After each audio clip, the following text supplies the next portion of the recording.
गोगा देव गुरु गोरखनाथ के परम शिष्य थे। उनका जन्म विक्रम संवत 1003 में चुरू जिले के ददरेवा गांव में हुआ था। सिद्ध वीर गोगा देव के जन्म स्थान राजस्थान के चुरू जिले के ददखेड़ा ददरेवा में स्थित है, जहां पर सभी धर्म और संप्रदाय के लोग मत्था टेकने के लिए दूर दूर से आते हैं। चौहान वंश के राजपूत शासक जेवर, जिन्हें जेवर सिंह भी कहा जाता है, कि पत्नी बाछल के गर्भ से गुरु गोरखनाथ के वरदान से भादों सुदी 9वीं को इनका जन्म हुआ था। चौहान वंश में राजा पृथ्वीराज चौहान के बाद गोगा जी वीर और ख्याति प्राप्त राजा थे।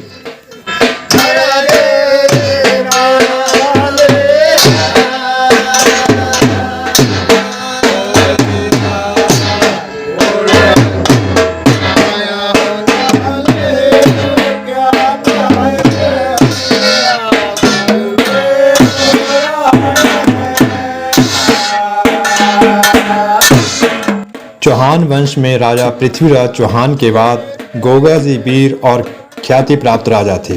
गोगा जी का राज्य सतलुज में हांसी हरियाणा तक था।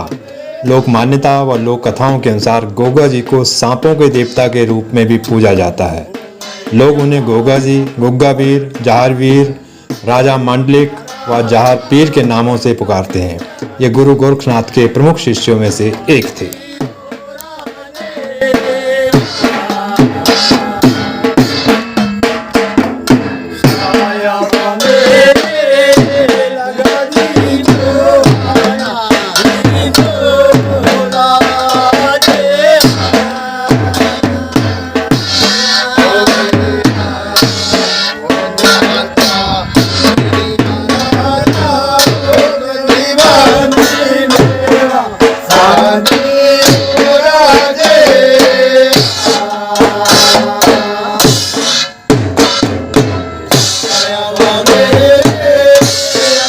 गोगा देव महाराज से संबंधित एक किंवदंती के अनुसार गोगा देव का जन्म नाथ संप्रदाय के योगी गोरक्षनाथ के आशीर्वाद से हुआ था।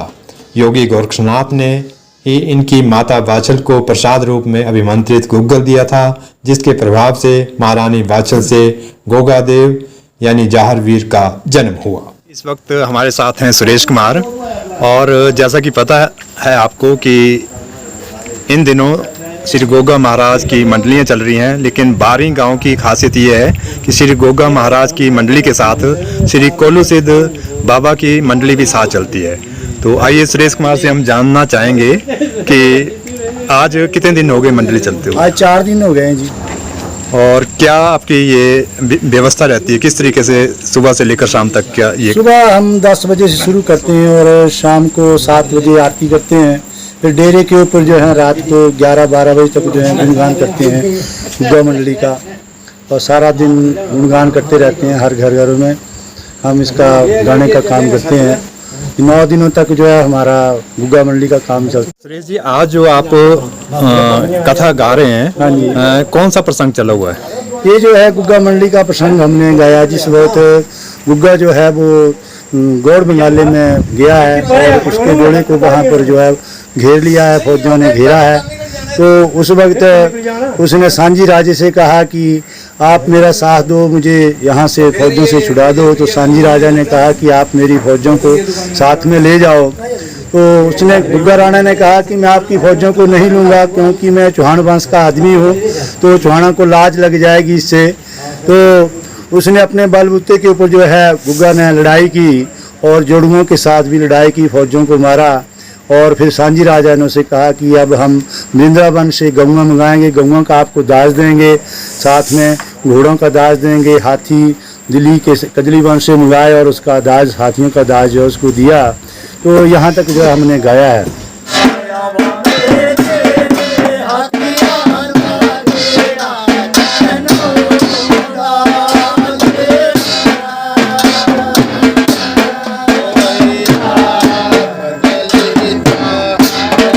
इतिहास गवाह है कि जब सोमनाथ मंदिर पर हमला करने जाते समय महमूद गजनवी को गोगा जी ने रोका और उसके साथ हुए युद्ध में गोगा जी अपने पुत्रों व अनेक संबंधियों सहित वीरगति को प्राप्त हुए। इस युद्ध में गोगा जी के चमत्कार को देखकर गजनवी भी अचंभित रह गया और उसने गोगा जी को जहार पीर यानी प्रत्यक्ष चमत्कारी की उपाधि प्रदान की।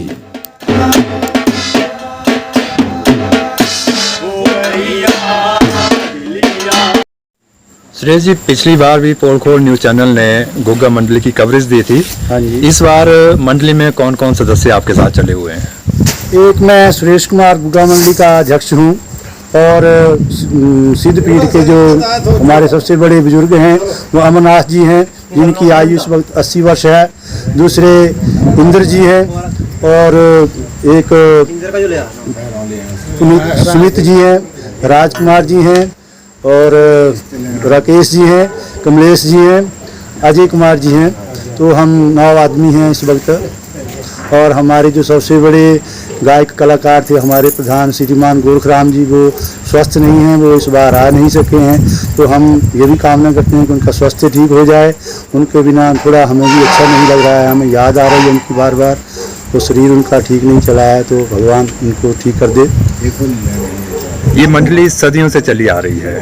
हाँ जी। और जैसे कि आधुनिक समय है, लोगों की आस्था में कितना परिवर्तन हुआ है और क्या लोगों की आस्था वैसे ही बरकरार है?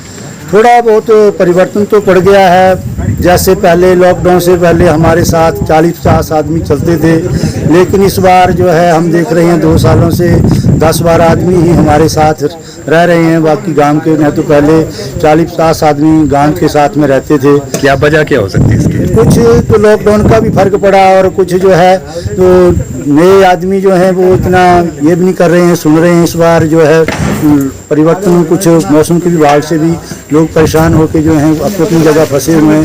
तो यहाँ सुनने के लिए आते थे वो भी नहीं आ सकते हैं।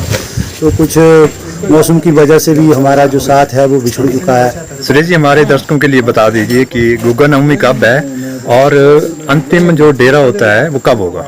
हमारा अंतिम डेरा जो है वो 7 सितंबर को है और 8 सितंबर को जो है वो गुग्गा और सिद्ध में जो है वो रोट जो है वो चढ़ाए जाएंगे।